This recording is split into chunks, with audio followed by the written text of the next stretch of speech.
Good evening and welcome to Face to Face. For the Newsfirst team, I'm Niresh Elyathambi. I have a very special guest in our studio tonight, His Excellency Santosh Jha, High Commissioner of India to Sri Lanka. Good evening and welcome, High Commissioner. Thank you so much. This is the first time I'm here in this stint at the Newsfirst studio, so very happy to be here. Thank you for getting me. Lovely. Now, High Commissioner, we are meeting at a very complicated time for India and for South Asia. We have just come out of some hostilities which were, well, quite alarming for all of us and even for the rest of the world. And it all started with the terrorist attack, brutal attack at Pahalgam in Kashmir. And then, of course, India made the accusation that these were terrorists who were backed by Pakistan, and India then struck back at some of those terrorist bases. But could you clarify for our audience what evidence India has of the involvement of these terrorists from Pakistan, that they had actually been backed or trained in Pakistan? So let me go back a little bit and try to give you the context, because it's very important to see what happened at Pahalgam. Terrorists from Pakistan and trained in Pakistan came across and brutally murdered 26 innocent people, 25 of them Indians, one Nepali. And we had, this was done in front of the family, and the children, the wife. They were all exclusively men. They were, asked about their religion and chosen thereafter to be shot point blank. I think this is one of the most brutal and barbaric attacks that we have seen in many, many years. In fact, if you look at the history of terrorism coming from Pakistan to India, this has been going on for several decades.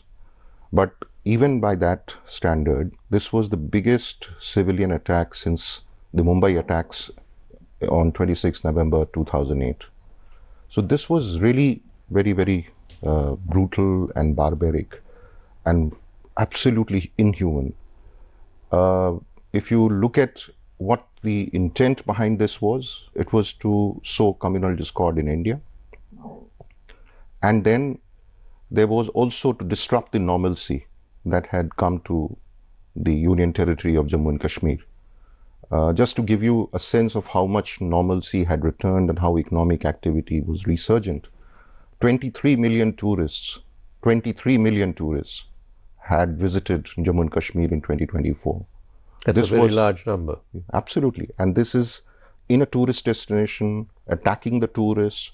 So you can clearly see that they were not happy with the return of normalcy, people getting back to the life, being employed, having a job, generating income, looking after their family. So this was something really, really very different.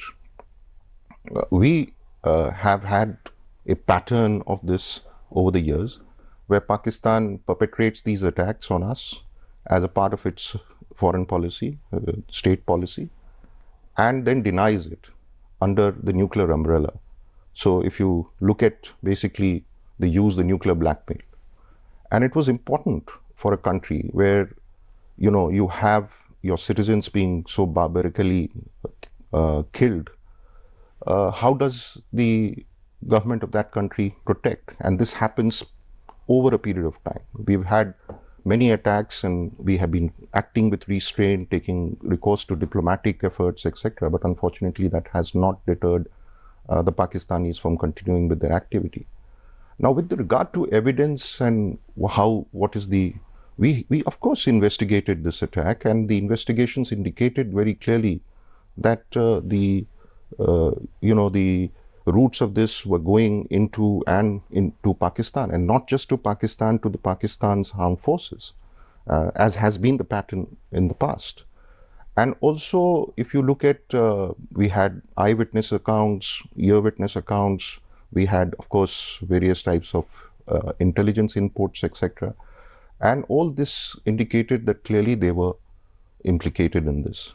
Now, if you look at other things beyond just the what we see, the resistance front, which is a front for the the Lashkar-e-Taiba, which is a UN proscribed organization, terrorist organization, and which has been responsible for several attacks in India, including 26/11 Mumbai attacks. They had claimed on their website that they have done it. They did that on 22nd, they did that on 23rd, and then they pulled it out subsequently, maybe because it was not convenient to the masterminds. So that was one set of evidence clearly that there was a Pak-based terrorist organization that is actually saying that it is doing it. We also had the Defense Minister of Pakistan, Khwaja Asif, coming on TV in, I think, immediately after the Pahalgam attack on the Sky News in England, and admitting that Pakistan has been indulging in this kind of activity for the last several decades. Their former Foreign Minister Bilawal Bhutto also subsequently corroborated this position of the Defense Minister. But there was also a very important speech that came from the Pakistani Army Chief, who is the one who basically calls the shots in Pakistan, General Asim Munir. This gentleman, I think on either 25th or 26th April, gave a speech full of communal vitriol, calling out people to fight for Kashmir and calling out that Muslims are different from Hindus and those kind of things. They're the kind of, if you look at what he was saying, it was clearly a call for the kind of attack that happened subsequently. And not only him, there were other terrorist organizations that exist in Pakistan and live with impunity and appear in public with impunity for several decades, were doing the same. So you could see that, all this was being churning for a while and came to, a point where it happened actually on the 22nd April. So there is absolutely no doubt in our mind that it was them. They have a pattern of denial over the years. They deny it initially. Then subsequently, after several years, they claim it. Many of the leaders, General Parvez Musharraf, I have seen many years ago, Prime Minister Benazir Bhutto, actually, stating that they had done it in the past, that they have been involved in these kind of activities. So there is absolutely no doubt about that. Now, High Commissioner, following the attack, the government of Pakistan requested an international investigation into the attack, and the government of India rejected this. Could you give us your reasons why the government of India rejected it? See, look, evidences, we have gone through this many times with Pakistan. To go back in 2008, when the 26/11 attacks happened in Mumbai, there were, a lot of evidence that was generated. If one of the perpetrators was caught by India and tried in Indian courts, we provided a lot of evidence. And none of these have been acted upon by Pakistan. They, have been delaying progress on this for one reason or the other and giving one pretext or the other. Subsequently, it is very important to remember that in 2016 January, when we had the Pathankot attack, actually Pakistani investigators came here and, they were provided with detailed evidence and they took them back. And again, no progress happened. The only thing we later found out is that they used the evidence that is shared with them to then obliterate the traces of evidence. And in many cases in these terrorist attacks, the evidence fundamentally lies in their own territory. They could very easily work on it and act on it and stop those kind of activities, but they are not willing to do so. So this charade, every time they come up with where is the evidence? I mean, if you have been admitting it in the past, if your own terrorist organization based in your country, moving around with impunity is claiming that the attack has happened, why do you need an investigation? It's absolutely clear that Pakistan is implicated, and particularly the perpetrator is asking for it, knowing that they have done it. I mean, do you see the contradiction in all of this? How can you expect, that kind of cooperation to happen when there is absolutely bad faith on the other side? Now, High Commissioner, at the moment we have a ceasefire, thankfully so, which has been continuously extended. But at the same time, Prime Minister Narendra Modi has very publicly said that Operation Sindoor is not over. What does that mean? Should the world be worried? See, the world should be worried about terrorism. Unfortunately, we keep forgetting that there is a continuous flow of terrorists coming into the country, perpetrating attacks over several decades. If this happens to any country in the world, I don't think, if you look at the record of India, the amount of restraint that we have acted over the years has been absolutely impeccable. I mean, absolutely above board. People recognize it internationally. So this idea that, the world should be worried. The world should be worried about terrorism and going to the perpetrator of terrorism, asking that perpetrator to stop this kind of activity. I mean, that's an attack. It's called subconventional. But if you keep doing it over a period of time and the number of deaths that have been attributed to it, even full-fledged wars do not lead to that many, people dying in the process. Now, the question you said, the ceasefire, I don't think we are calling it that. We have called it a temporary pause in hostilities. This was what Pakistan asked for through the Director General of Military Operations on 10th, when they were very hit severely and had no defense against the kind of targets that we hit in Pakistan. They became nervous and they asked for it.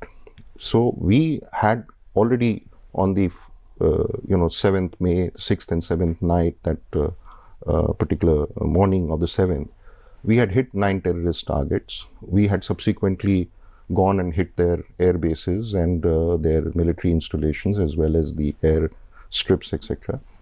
And we thought that our objective had been met, and therefore we agreed to a temporary pause in hostilities. However, the Prime Minister subsequently came in his address to the nation and he has said that the Operation Sindoor is not over, because that's now the established policy of India towards terrorism. The basic essence of that is that if there is a terrorist attack, again, India has the right to give a befitting response to that terrorist attack at a place and at a scale of its own choice. The second part of it is that we will not be subjected to nuclear blackmail. We will make precision attacks, direct attacks into the places where the terrorist hideouts are located, and the third part of this is that we will not distinguish between the terrorists and the government that is sponsoring them. So this is a temporary pause.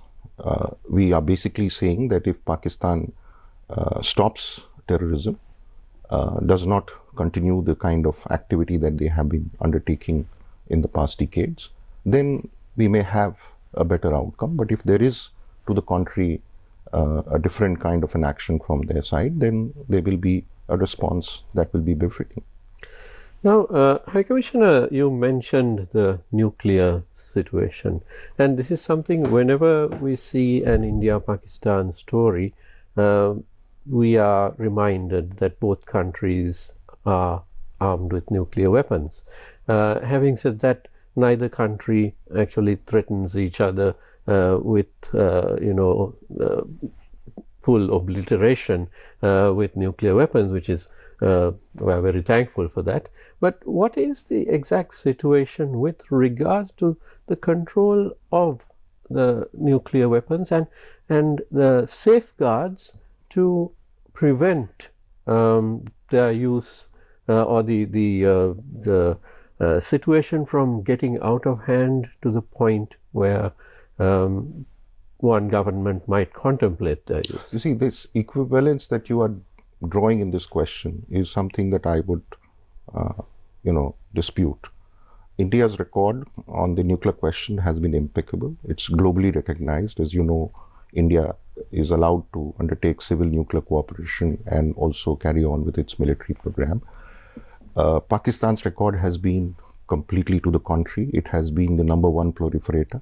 It has been passing on nuclear technology to other countries, and countries that are either already possess nuclear weapons or which are in the process of doing that have benefited from Pakistan's, Walmart of terrorism, as we all know, came out of Pakistan.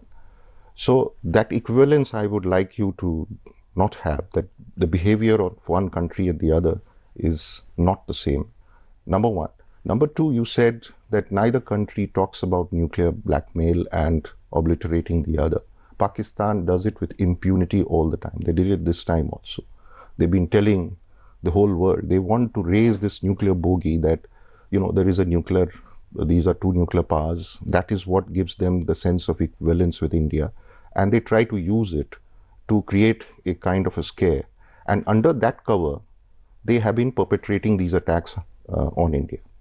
Till 2016, when we undertook the first surgical strike in response to a terrorist attack at Uri, they have been quite successful in that regard, for that example, because we've acted with restraint, we have never raised the ante, we have taken recourse to diplomatic measures. So that distinction must be understood, that one side is with impunity threatening use of nuclear weapons. Thirdly, India has a no first use policy, which essentially means that we will not attack another country if it is a non-nuclear weapon state with nuclear weapons. And secondly, if it is a nuclear weapon state, if it strikes us, that we would respond with, very, very strongly. Pakistan does not have that. Pakistan clearly says that the nuclear weapons are meant for India and no other country, and that they will use it. They have, of course, defined the circumstances under which they will use it, but they talk about the nuclear threat all the time. And it has been their consistent policy to work under this umbrella and try to protect themselves through it while they are sending terrorists across to India. So this particular aspect must be understood. And in a situation where a country is continuously bleeding you by killing your innocent citizens, by perpetrating the kind of terrorism that we have seen, what else is left? If you, for example, the international community cannot change the behavior of Pakistan. Pakistan itself is not willing to change and get into a normal activity of economic growth and development and progress and prosperity for its own people, which is what we are interested in. So what do you do then? This is the only option available. Operation Sindoor is the answer. Now, High Commissioner, President Anur Kumar Dissanayake reacted very quickly. I know he spoke to Prime Minister Modi on the telephone very quickly, and then also publicly condemned the terror attack. How does India view the Sri Lankan government's actions in immediately following those? We deeply appreciate the fact that he not only issued a statement immediately expressing solidarity with India and condemning terrorism, like as many other leaders internationally have done, and also the UN Security Council has done, but he also made a call to Prime Minister Shri Narendra Modi to convey these sentiments that he had expressed through his public release on this issue. Now, let me remind you that this is an area where India and Sri Lanka both have suffered from terrorism. Most recently, you had the Easter Sunday terrorist attacks in 2019. Which was the leader who came here? Prime Minister Modi came here to express solidarity. He was the only global leader who came to Sri Lanka. He spent half a day, met with the leadership, and expressed very strong solidarity. That is because, like Sri Lanka, we have a zero tolerance policy for terrorism. We condemn it in all forms and manifestations, and we fight against it resolutely at a global level. Anywhere, wherever it happens, we condemn it, and we are resolutely against it. It is unfortunately one of our neighbor, Pakistan, which is actually the principal perpetrator. If you look at the record of Pakistan in that regard, almost every terrorist attack that we know of in the last several decades has either a fingerprint of Pakistan or a direct involvement. Some examples I'll give you. The 9/11 attacks in the United States had a Pakistani fingerprint. The London tube bombings had a Pakistani fingerprint. attacks in India over the years, and most importantly, the one that is very well known, the 26/11 attacks, had Pakistani direct involvement. Where has been Osama bin Laden found? Where is that terrorists like Hafiz Saeed and Maulana Masood Azhar, who are UN proscribed terrorists, designated terrorists, and they are moving around with impunity, calling for jihad and all sorts of things, and perpetrating, calling for terrorist actions against India, and they do it even now as we speak. So it's been continuous. So I think India and Sri Lanka share a certain commitment against terrorism. We are, of course, very, very good neighbors. We have a very strong relationship. Probably, I think at this time, I would say even that we haven't seen better India-Sri Lanka relations in all the period we had since independence. The Prime Minister of India had visited Sri Lanka last month, and the President also went to India immediately after winning election. It was his first destination. So that all tells you that the relationship is in very good shape. There is very good cooperation between us, and we are actually very, very grateful for the solidarity of the Sri Lankan people. Now, High Commissioner, we, all of us South Asians, have a stake in whatever happens in any of our countries. Do you see a greater role for the other states of South Asia, including Sri Lanka, to play in this kind of situation? See, there is India, Sri Lanka, India and Pakistan have to deal bilaterally. That has been our stated position. That is also the Shimla Agreement of 1972. And we don't see much role for a third party. However, having said that, on the question of terrorism, there is an international opinion that matters. And being muted in that regard, or not treating other people's terrorism as your own, can sometimes be, come to hurt you in the long run. So it's very important that the whole world community comes together and takes this as a very important issue, keeps the focus on it, rather than calling it, a bilateral, conflict between the two countries and trying to draw equivalence as nuclear weapon states.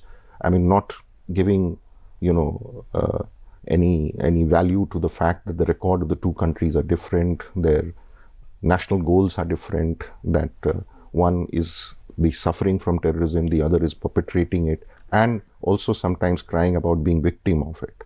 But if you, breed snakes in your backyard, so with the view that the snakes will bite your neighbor, it will begin to bite you as well, and you can't be crying hoarse as a victim.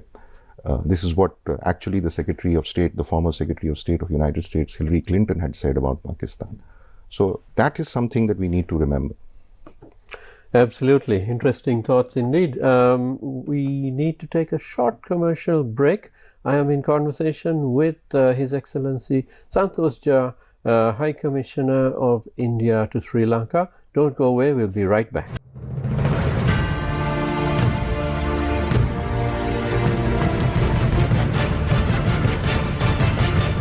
Welcome back to Face to Face. I am in conversation with His Excellency Santosh Jha, High Commissioner of India to Sri Lanka. High Commissioner, let's talk about some of the economic issues and the economic cooperation between India and Sri Lanka, and also the South Asian region. Now, for decades, South Asia was one of the poorest regions in the world. We were the basket case of the globe. But over the last decade or so, mainly driven by the Indian economic growth, South Asia suddenly became the fastest growing region in terms of GDP in the world. But we do see various issues, and in recent times we have seen some of the countries faltering. Maldives is in a financial bankruptcy situation, not quite bankrupt, but they are in danger of it. Bangladesh had, a change of government, which was quite an upheaval. Pakistan has its financial woes, and Sri Lanka is just coming out of a huge financial crisis. So, is this, when you talk about the economy of South Asia, do you see India and Sri Lanka being the drivers of growth now? Well, I'd say that the portents are very, very positive. India has grown consistently over a longer period, but the last 10 years have been quite remarkable, not just for the economic growth, but the kind of transformation that is happening in India, whether it is through digitization or through this upsurge in infrastructure investments. And we are now looking at building India into a manufacturing hub, a major manufacturing destination, and for which we are taking a number of steps to attract investments, some very innovative ones at that. And we are now reaping the benefits. The health of the economy is very good, even in times of global economic stress that we are going through today. India is seen as the fastest growing major economy. We have become the fifth largest economy. By sometime this year will become the fourth largest, and by 2027 will be the third largest economy in the world. With Sri Lanka, we see positive signs in the sense of we've seen growth returning after this very, very difficult economic crisis. There is an increase in tourism traffic. There is, all these various economic activities are coming back. Of course, there are stresses because the global situation, both on the geopolitical side as well as the geoeconomic side, is very, very difficult. There's a trade issue that has emerged. But if we work together and we enhance our partnership, we have said in our conversations with Sri Lankans that we would like to have a more investment-based relationship where more investments can be made into Sri Lanka to ignite growth, rather than the debt-driven approach that Sri Lanka had pursued and some of our other neighbors have pursued in the last decade, which led to the kind of economic distress that you're talking about in these countries. So we need to look at how we can enhance trade and investment, how we can overall, cooperate in building the infrastructure, creating the kind of energy base that there is a tremendous potential in Sri Lanka for, including for export to other countries. And if that happens, I think we will finally begin to fulfill the promise that has eluded. I mean, we have not been able to realize that promise for a very, very long time. And as you said, in the past, we were not regarded for our economic growth, but the opposite. So we can reverse that trend if we were to act sagaciously now in the coming years. Now, High Commissioner, the trans-border trade within South Asian nations is still quite low. But that's a function of the fact that we continue to produce the same set of products in the region. India has a slightly wider, export base than some of the other countries in the region. But by and large, we are producing the same.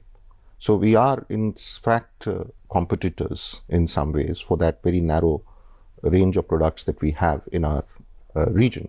Secondly, we are not very prosperous. We are not very large markets. Even if the population is large, the buying power may not be so great. So both for India and Sri Lanka, the biggest markets are US and Europe. So therefore, to expect that there would be interchange between us, trade between us at a higher level, and it's been talked about, it used to be 5%, it's come up to 6%, and it's growing at a very slow pace. So the answer to that is that we need to, again, get into other potential areas in which we have strengths that we haven't tapped into. Widen the production base in countries. Look at things where, maybe India is not producing, which Sri Lanka can provide, and that can increase trade between us. Or similarly, India could do the same. Other countries in the region also have to look at it. So if you look at the current, let's say, the economic profile of Sri Lanka, you would basically see that the foreign exchange earners for Sri Lanka are virtually the same that were there 10 years or 15 years ago. So you need to look at new products, and I think there is a lot of potential there. I mentioned energy, for example. Clean energy is now greatly in demand. If Sri Lanka looks at even tapping into 5 to 10% of its potential, it can become the biggest foreign exchange earner for Sri Lanka, much beyond the garment sector and only. So if you do that, if you integrate, you connect the economies, and connectivity is both physical, digital, and trade related, investment related, all of this get into the supply chains, value chains, which is how you see greater integration in Europe and to a lesser extent in ASEAN, because they are part of the broader supply chain. The idea to produce everything in your own country and every bit of it may not bring you the kind of integration and the benefits that we are talking about in other regions with greater integration. Now, on that particular point, there were several MOUs signed when Prime Minister Narendra Modi visited, and two of those, one was the HVDC interconnection for import and export of power, and then of course you had the development of Trincomalee as an energy hub, which would be into the tripartite MOU between India, Sri Lanka, and the UAE. What's the next step in these? Now, it's lovely to sign MOUs because that gives a very clear understanding that the intention is there. But what's the next step? What can we expect? See, first look at what is it trying to achieve. It is both the MOUs are trying to provide greater energy security to Sri Lanka and to bring down the energy costs in Sri Lanka, which is not just affecting the citizens of the country, but also is a major impediment to attracting investments into Sri Lanka. If the production has to happen, industrial growth has to take place, it needs to have cheaper sources of energy. And energy is a big ask for us as well. And in India, we have done well on the energy front significantly. In the last 10 years, our solar power production has grown 32 times. Our wind power has grown 4 times. We are targeting 500 gigawatt of clean energy. But none of this is going to suffice for us. We will need even more. That is where the Sri Lanka opportunity comes in, because through these agreements, we are creating potential for export of the surplus power that could be generated in Sri Lanka, for which it has great potential, both on the wind side and on the solar side. And I'm speaking not on the basis of my own research, but what I hear from the Sri Lankan government in their own studies or the studies that have been done by the global organizations. So there is a lot of potential there. And the idea of building this grid interconnection is to demonstrate that the possibility exists for such an export to happen. India is already connected in that regard with Bhutan, Nepal, and Bangladesh. Nepal is even exporting through India to Bangladesh electricity. And if Sri Lanka was to join, it will have not just India as a customer, but could go to other countries. And subsequently, we have what is called the IMEC corridor connecting to the Middle East. If that comes to fruition, then even Sri Lanka could be exporting to countries that far as well. So the idea, therefore, is this is the rationale behind it. Similarly, on the Trincomalee thing, it's about making energy, petroleum and basically hydrocarbon related development, which will allow Sri Lanka to have greater, predictability, both with regard to supplies and with regard to price.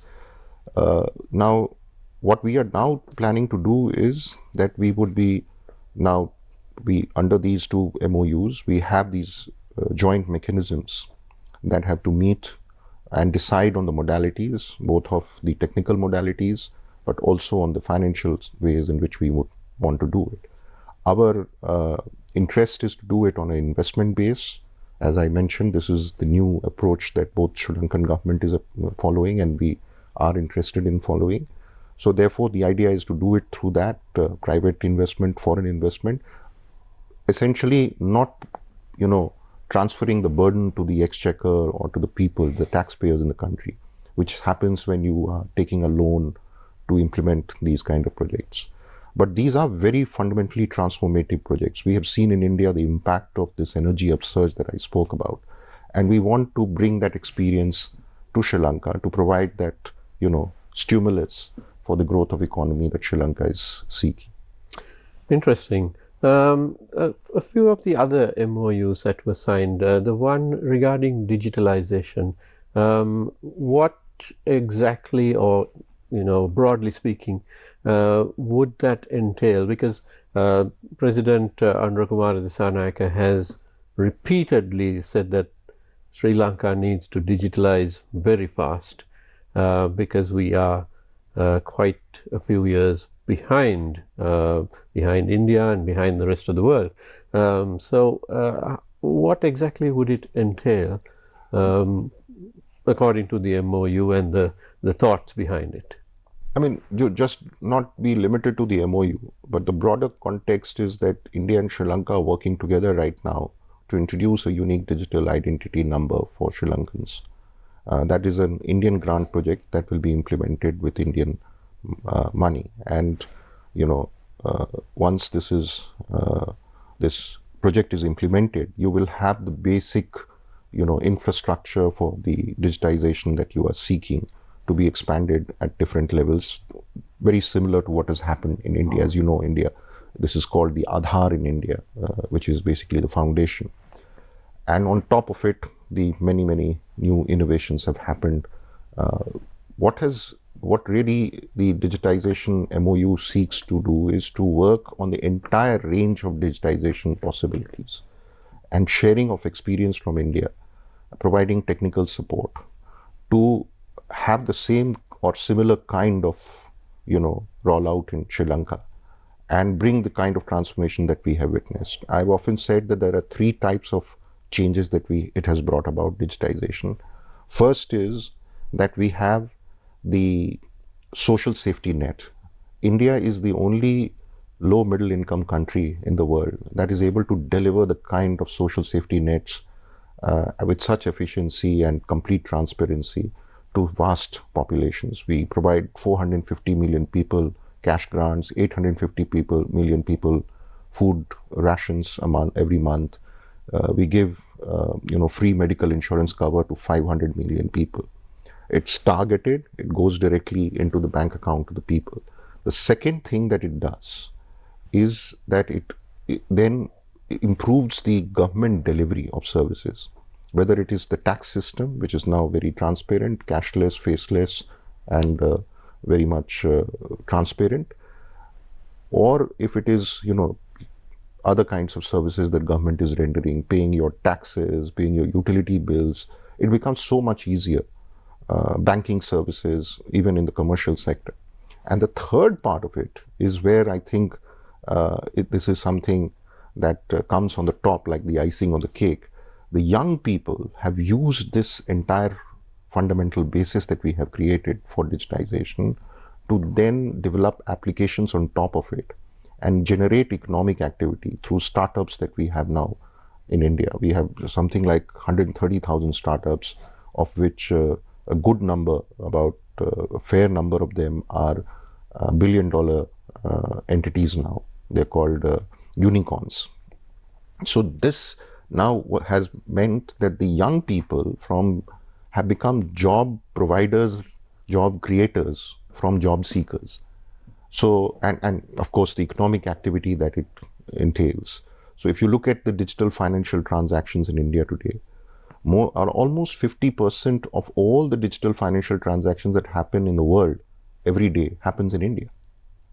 Everywhere you can use the QR code, the cash is going out of circulation, which means more money is coming into the banking system, which is also expanding your tax base and creating greater transparency. And it's also the banks are able to provide you products having greater knowledge about the financial flows.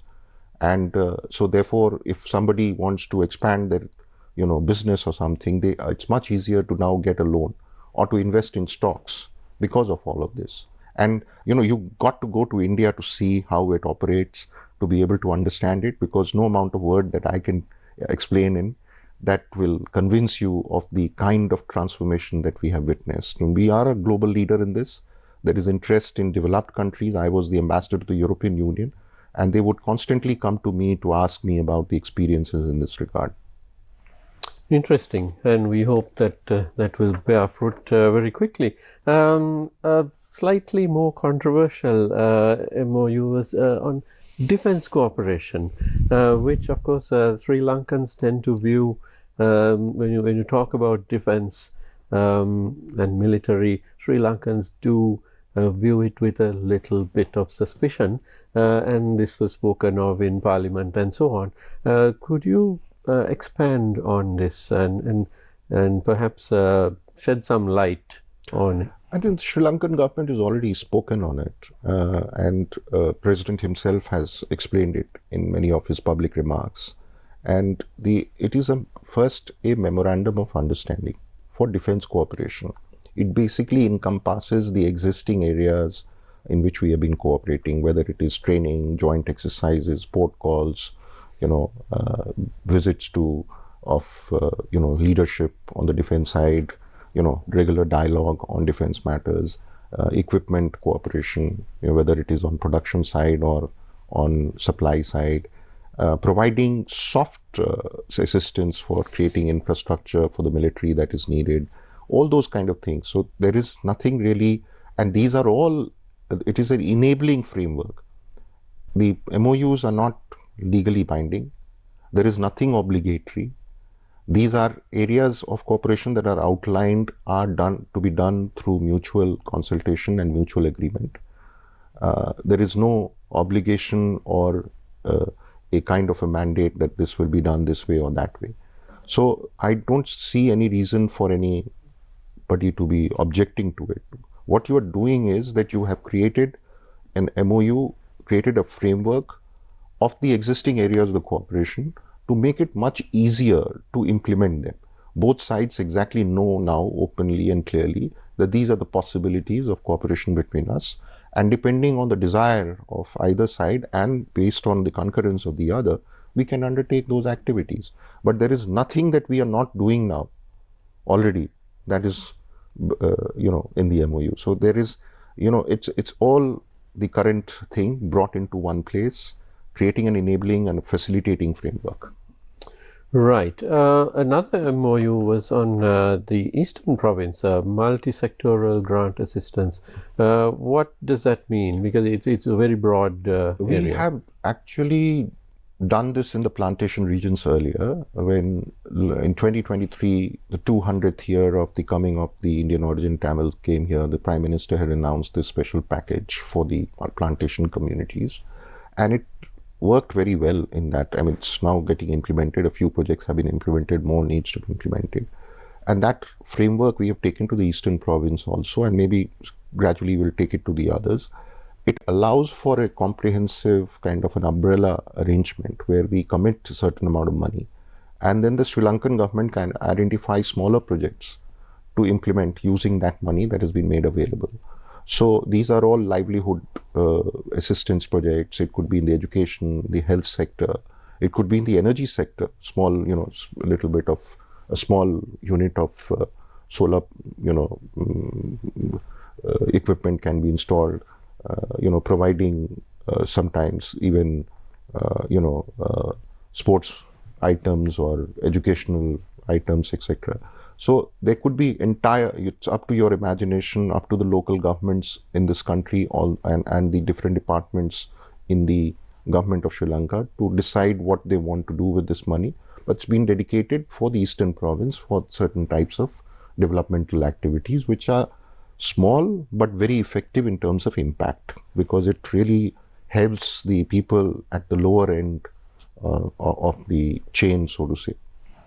Right, and I'm afraid we're almost out of time, but let me ask you about ETCA, which again has been controversial in the past. But what is the situation now? Is it going forward? Are there discussions? The last meeting on ETCA took place 1 year ago. So we are waiting for Sri Lanka to take its own call on it. Frankly, I would be very open about it. The free trade agreement has singularly benefited Sri Lanka. The data proves it. One of the data I recently found that the FTA enabled trade, Sri Lanka has had consistently surplus for the last 6, 7 years, 8 years. And not just a surplus, but very, very significant surplus. So it's about 120, 30% of the Indian exports to Sri Lanka. But please understand what I'm talking about is that the component of the Indian export that benefits from FTA and the component of the Sri Lankan export that benefits from the FTA, that uses the FTA concessions, there Sri Lanka has a positive balance of trade. And you can see that on the website of the government of Sri Lanka itself. I'm not giving you data from my own sources. So we believe that it has benefited. Now it is for Sri Lanka to decide whether they want to, further, improve the existing framework, which I would admit has certain, frailties, problems, which we need to correct. Because if we both signed it, they were the first FTAs that we have signed with any country, both India and Sri Lanka. And since then, we have negotiated many MOUs, and we have also had the FTA in operation for more than 2 decades. So with that experience, there is a need to improve that arrangement, make it stronger, more enabling in terms of facilitation of trade, etc., and removing the non-tariff barriers that may be there by bringing harmonization of the systems on both sides. So, but it is for Sri Lanka to decide. We are not in a hurry. We are not pushing for it. We are not asking anything to be done. If Sri Lanka wants to do this, benefit from this, we are very happy to engage in it. And finally, High Commissioner, the construction project of the Vizhinjam port in Trivandrum, which is quite impressive. It's raised little anxiety among shipping circles in Sri Lanka, because Colombo has for many years been the major transshipment hub in the region. Is there any reason for such anxiety, or is there enough business for both ports? You see, when I was here as a councillor in 2007 to 10, even then this was being raised, because Vizhinjam was then being conceived. Look, I mean, we spoke about the potential of our economies. Economic growth is happening in this region. Our potential is even greater. If the economic growth happens, the volume of trade will grow. The container traffic will increase manifold. We need to build infrastructure now to cater for those requirements that might emerge in future. So building infrastructure is essential. You don't do activities based on current needs, but you anticipate the potential that will emerge over a period of time, and you need to create the infrastructure and be ready, because when the container traffic and the volume is needed, you will not have the port facility and there will be problems.